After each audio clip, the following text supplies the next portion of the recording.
faut les héros aujourd'hui qui se lèvent pour dire au président du monde, ce que vous faites là, il y a ça dans la Bible. Hello? Ce que vous faites là, il y a ça dans la Bible. Il est temps de dire à ceux qui sont dans la politique, avant de déclarer, avant de chercher à être président de la République, ils sachent que tu es dans les desseins de Dieu en cette période.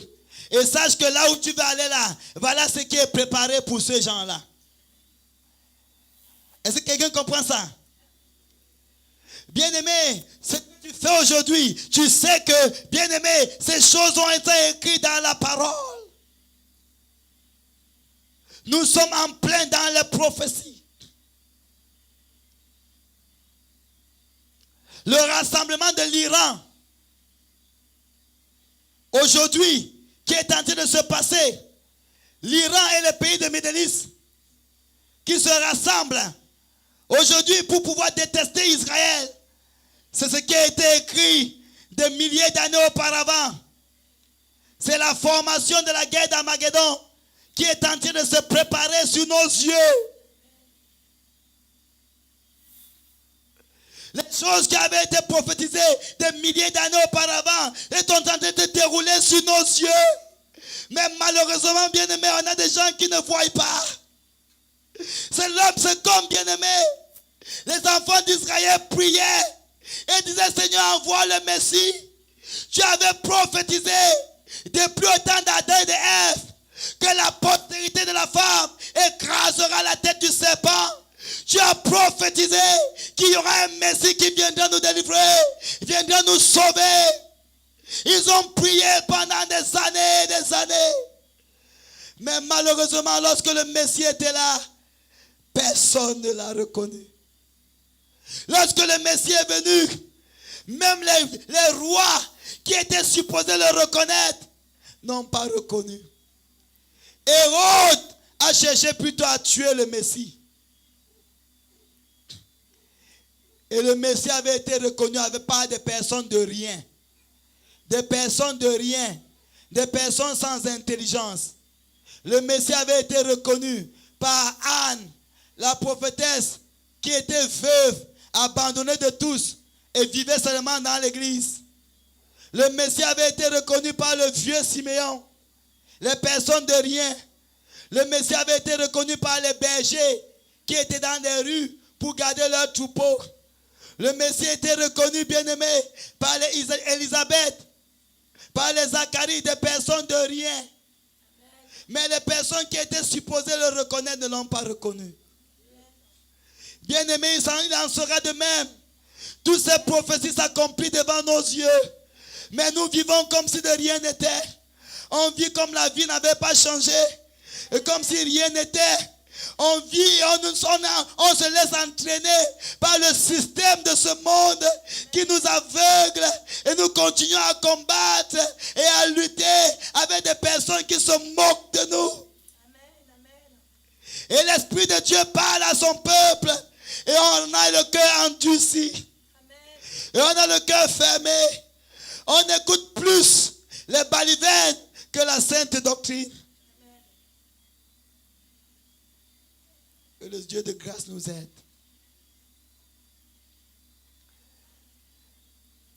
On aime ce qui nous fait du bien, qui nous fasse plaisir. Mais on refuse la parole de Dieu. Que le Dieu de grâce nous fasse grâce.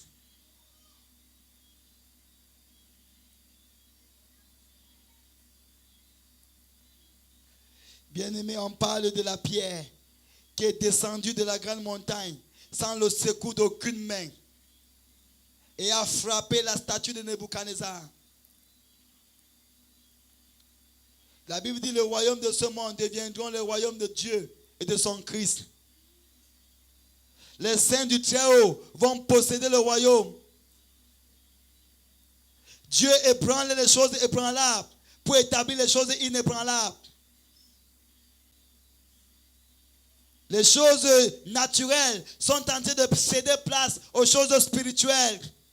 C'est pourquoi quand vous voyez même les gens qui font des films, ils commencent à faire des films sur des choses extraterrestres. Hello? La plupart des personnes qui font des films aujourd'hui, Ils commencent à organiser des films sur les choses extraterrestres. Ils sont plus conscients des choses mystiques que des choses terrestres. Nous voyons aujourd'hui la levée de la magie, la levée de l'occultisme. Beaucoup de personnes, les gens commencent à ne plus vouloir la terre, les gens veulent aller habiter dans la lune. Et même certaines personnes ont commencé à vendre la terre à la lune.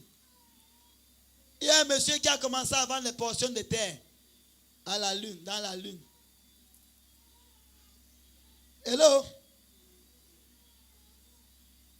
Donc si tu veux ton terrain dans la lune, en Mars, il faut aller le voir. Et ceci n'est pas simplement un discours. C'est le signe des choses de la fin des temps. Les gens sont en train de s'élever plus dans les choses spirituelles. Et l'église qui devait monter la direction, quand les gens commencent à désirer les choses spirituelles, l'église continue à s'attacher aux choses charnelles. Même les enfants commencent à faire la force. Ils veulent être Superman. Ils veulent des choses mystiques. Même les enfants désirent des choses surnaturelles. Ceci n'est pas un hasard. C'est parce que nous sommes à l'ère du surnaturel. Nous sommes dans le temps du surnaturel.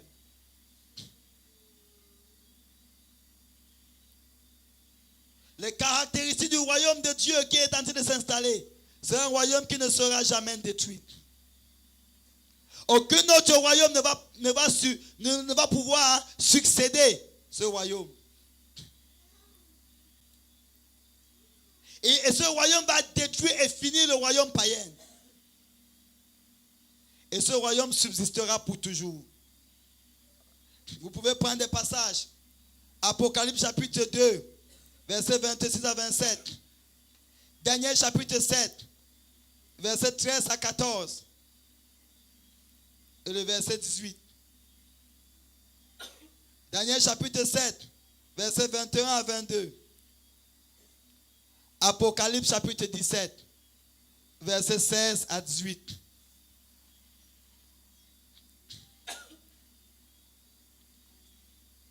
En détail, pour finir, l'image de Nebuchadnezzar qui se tient comme aujourd'hui représente les principautés qui gouvernent les vies des hommes et des femmes. Ce sont des principautés qui gouvernent les vies des hommes et des femmes. Il y a la principauté de la religion qui est déterminée par l'or. Parce que l'or parle de la divinité. Et la principauté de la religion est déterminée par l'or. Et voilà que la religion est en train de gouverner la vie des hommes. Aujourd'hui, on a la guerre des religions. Les musulmans qui combattent contre les chrétiens. Les chrétiens qui combattent contre les musulmans. La guerre des religions. C'est la tête de l'or. Et voilà la principauté qui gouverne aujourd'hui. La principauté de la religion. Et amen, le diable utilise cette principauté pour apporter la distraction spirituelle. Il y a le faux trésor, qui est l'image de Médo-Perse. L'économie.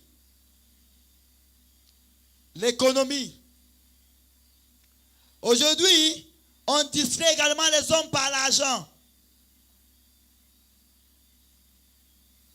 Il y a la crise et tout le monde devient égoïste.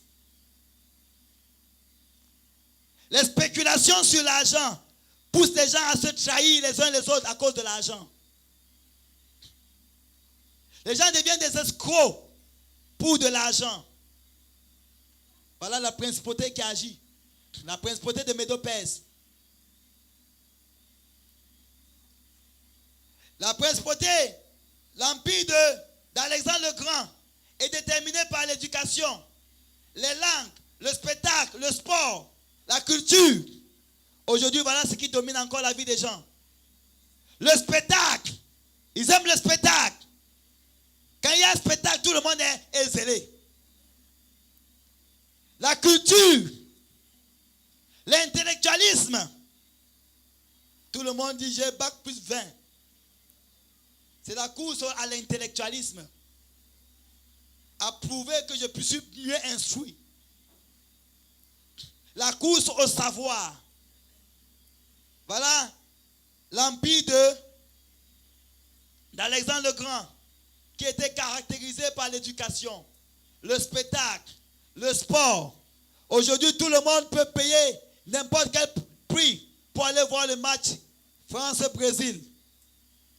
Mais pour venir assister à une croisade d'évangélisation, on n'a pas le temps. On court vers le sport. Quand les championnats commencent, tout le monde est devant son écran, on ne vient même plus à l'église. Quand la Coupe du Monde commence, tout le monde peut payer le billet d'avion pour aller là où la Coupe du Monde s'organise. Mais payer le billet d'avion pour aller en mission, on ne le fait plus. Voilà la principauté d'Alexandre le Grand. L'Empire romain, c'est la principauté de la politique, de la puissance militaire. Et c'est ce que nous sommes dans ça aujourd'hui.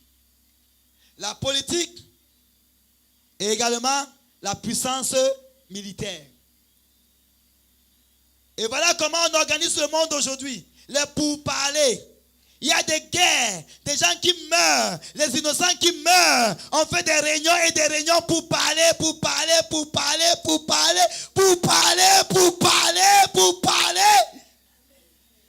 Et les innocents meurent. Et quand tant de personnes sont déjà mortes, on organise encore une armée militaire pour aller tuer encore d'autres. Voilà le monde auquel nous vivons.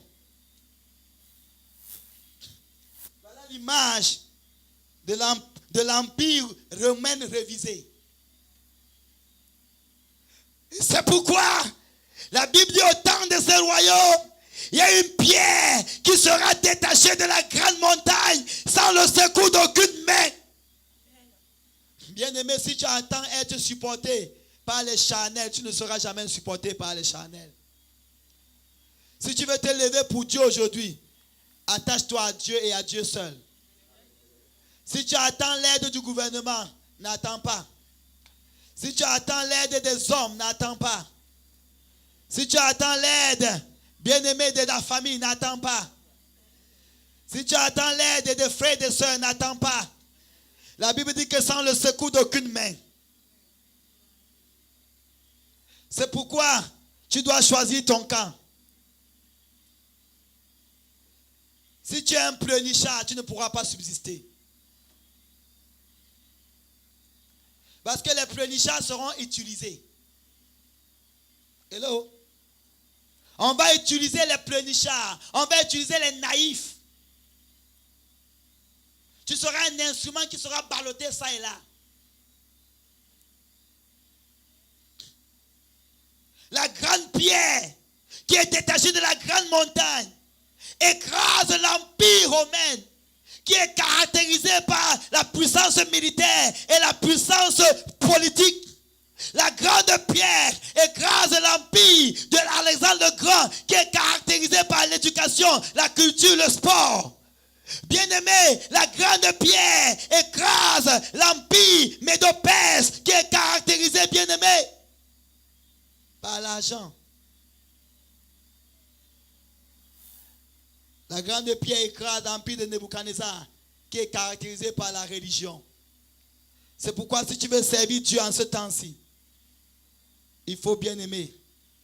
Premièrement, que tu saches qui est ton ennemi. Hello? Nous ne combattons pas avec la chair et le sang, mais nous combattons contre les principautés, contre les autorités, contre les puissants des ténèbres.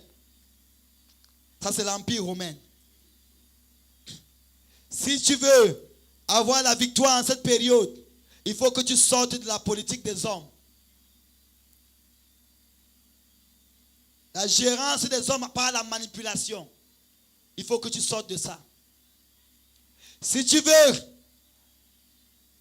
marcher dans le royaume de Dieu dans cette période, il faut que tu sortes, bien-aimé, et que tu puisses défier les tentations de spectacle. Que le spectacle n'ait pas emprise sur toi.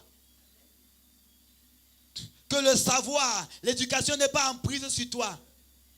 Aujourd'hui, là, on sort iPhone 1, tout le monde court. iPhone 2, tout le monde court. iPhone 3, tout le monde court. iPhone 4, tout le monde court. iPhone 5, tout le monde court. On ne s'arrête pas.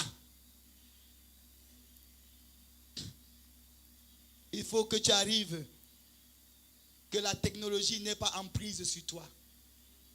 Que la course des hommes n'est pas en prise sur toi.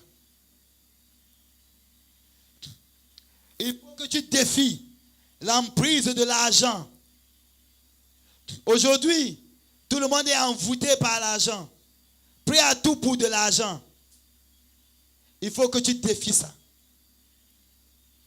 Il faut que tu sortes de l'emprise de la religion. Quand le monde n'arrive pas à réussir à t'avoir par l'argent, ils vont t'avoir par la religion. Chez nous, on fait comme ça. Chez nous, on fait comme ça. Moi, mon église fait comme ça. Mon église fait comme ça. C'est mon pasteur ceci. C'est mon pasteur cela. L'esprit de la religion. Voilà les dominations. Que Dieu prépare une armée pour écraser. Est-ce que quelqu'un est avec moi ce soir? Dieu prépare une armée pour écraser, bien-aimé. Quelqu'un lit Apocalypse, chapitre 14, verset 1 à 5. Rapidement, on va finir là.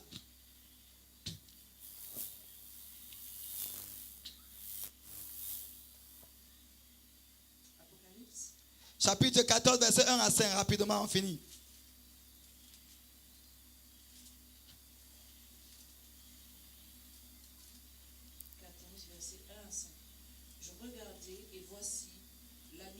Sur la montagne de Sion, et avec lui 144 000 personnes qui avaient son nom et le nom de son Père écrit sur leur front. Et j'entendis du ciel une voix comme un bruit de grandes eaux, comme le bruit d'un grand tonnerre. Et la voix que j'entendis était comme celle de joueurs de harpe jouant de leur harpe. Et ils chantent un cantique nouveau devant le trône et devant les 4 êtres vivants et les vieillards, et personne ne pouvait apprendre le cantique, si ce n'est les 144 000 qui avaient été rachetés de la terre. Ce sont ceux qui ne se sont pas souillés avec des femmes, car ils sont vierges, ils suivent l'agneau partout où il va. Ils ont été rachetés d'entre les hommes comme des prémices pour Dieu et pour l'agneau. Et dans leur bouche, il ne s'est point trouvé de mensonge, car ils sont irrépréhensibles. Amen. Voilà l'histoire finie là.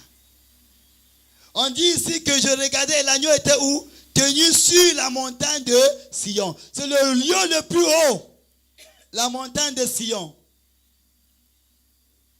Cela signifie quoi? Le domaine le plus haut de l'église. La dimension la plus haute de l'église. C'est là où Jésus se trouve. Si tu veux voir Jésus, c'est la dimension la plus haute de l'église. On a parlé de 24 vieillards hier. Aujourd'hui, on parle de 144 000. Dans 144 000 bien-aimés, il y a 12 fois 12 qui font 144. Et 12 parlent du gouvernement. Et le gouvernement parle de l'ordre.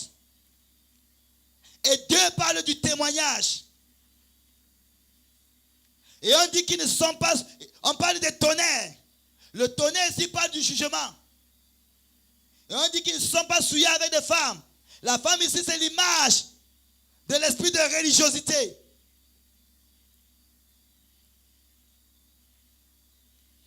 Voilà cette dimension que Dieu travaille. Ceux qui sont sous le gouvernement de Dieu. Ceux qui ont un témoignage de Dieu, pas le témoignage des hommes. Quand Dieu te voit, est-ce qu'il témoigne que Dieu est fidèle? Est-ce que tu es sous le gouvernement de Dieu ou sous le gouvernement charnel? Est-ce que c'est l'Esprit de Dieu qui te conduit? Ou c'est le système de ce monde? Est-ce que tu te laisses souiller par la religion? Parce qu'aujourd'hui, le monde, Satan infiltre ses démons dans l'église. Et certains portent le nom de pasteur. Certains portent le nom de pape. Certains portent le nom d'évêque. Mais ceux de son peuple vont discerner et savoir qui est de Dieu et qui ne l'est pas. La puissance de Dieu est en train d'agir. La puissance est en train d'agir. Il y a la puissance de Dieu, il y a la puissance du diable.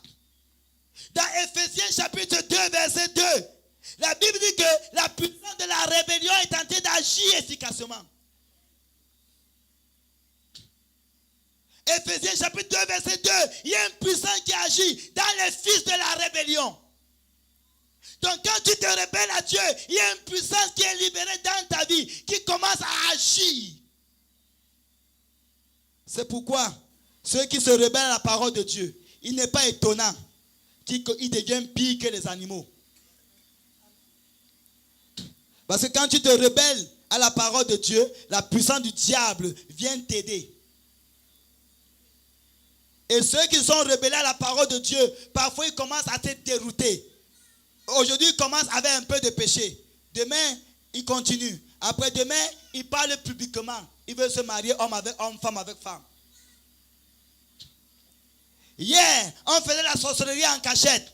Aujourd'hui, même dans la télévision, on parle de la divination, on parle de les tarots, on parle de l'horoscope. En pleine télévision, on fait la publicité des marabouts.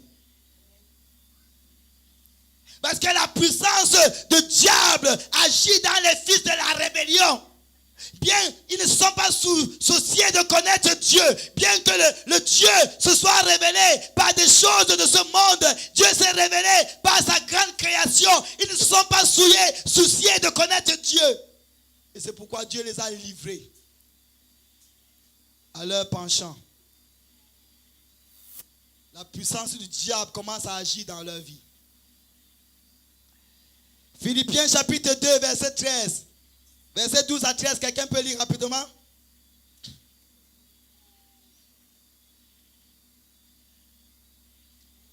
Rapidement. Philippiens 2, 13, 12 à 13.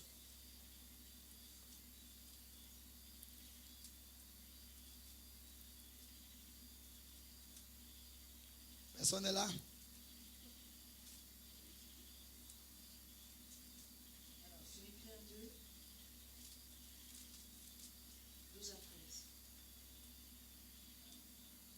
Il dit ainsi, mes bien-aimés, comme vous avez toujours obéi, travaillez à votre salut avec crainte et tremblement, non seulement comme en ma présence, mais bien plus encore maintenant que je suis absent.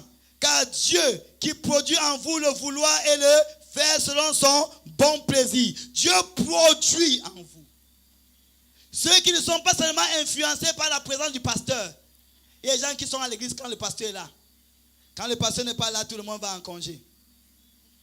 Ils sont influencés lorsqu'ils voient un chrétien. Lorsqu'ils sont seuls, ils deviennent pires païens. Mais ceux qui travaillent par la crainte de Dieu, ceux, bien-aimés, qui travaillent à leur salut, avec tremblement à leur salut. La Bible dit quoi? Dieu produit en eux. Il y a la puissance de Dieu qui œuvre en ces personnes-là. Qui sont volontaires à faire la volonté de Dieu. Parce que tu es volontaire à faire la volonté de Dieu. Dieu libère sa puissance qui commence à œuvrer en toi. Pour produire en toi la capacité de faire.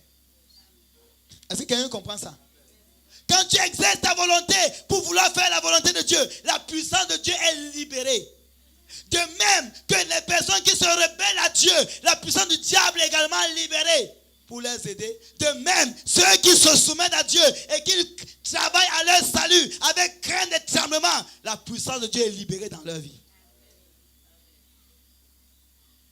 Dernier point. 2 Corinthiens 5, 10, versets 4 à 6. 2 Corinthiens chapitre 10, 4 à 6. Amen. Comprendre que notre combat n'est pas un combat charnel. Notre combat est un combat spirituel. Et les armes avec lesquelles nous combattons ne sont pas des armes charnelles. Ils sont des armes spirituelles pour renverser les raisonnements, pour renverser les auteurs qui se lèvent contre la connaissance de Dieu. Et quand nous nous soumettons à Dieu, alors nous punissons toute désobéissance. Hello?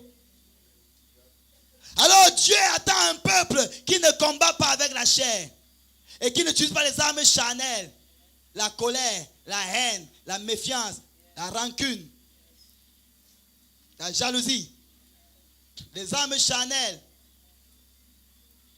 la persuasion, la manipulation. Dieu attend un peuple qui reconnaît ses âmes et le combat. Notre combat n'est pas entre hommes et hommes.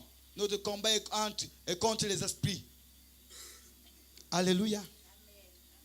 Ton problème, ce n'est pas ton frère ni ta soeur. C'est les dominations. Même les présidents qui disent n'importe quoi, votent n'importe quoi, bien aimés, parfois ce ne sont même pas eux.